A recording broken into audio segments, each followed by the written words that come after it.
ভূতের যে আমরা বাইরে দেখতে পাচ্ছি সেই চিত্রগুলো আসলে এখান থেকে দেখানো হয়।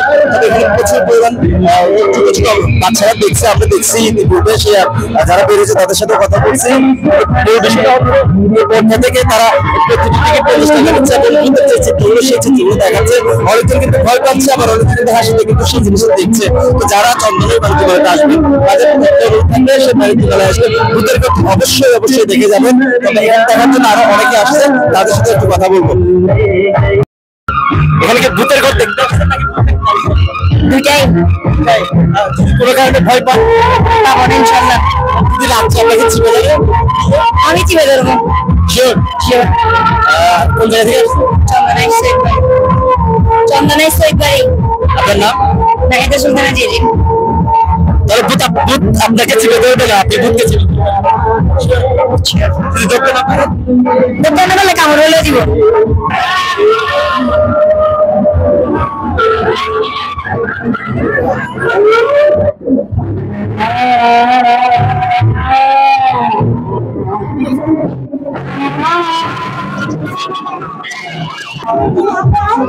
এখানে কি জন্য আসলে কি জন্য প্রবেশ করেছেন?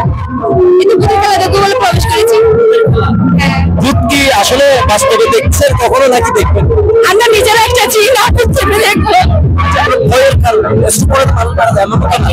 দেখি না কি হয়। পরবর্তী রাত্রে ভয় পাবেন কিনা? ইনশাল্লাহ ভয় পাবো না। ভূতকে ভয় পাও?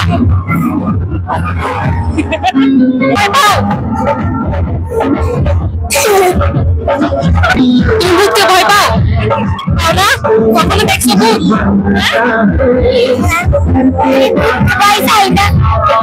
তুমি ভূতকে ভয় পাও? তোমার নাম কি?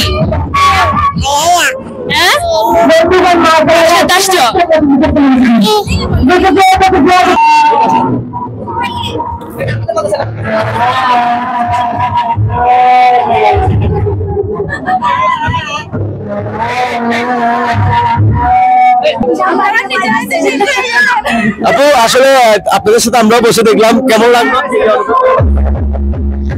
সেরা বিনোদন। অস্থির ছিল, অস্থির অস্থির ছিল। একটা পাইছিলাম প্রথম দিকে, এরপরে পাই নাই। কি ভয় পাইছিলা? ভয় পাইছিলা?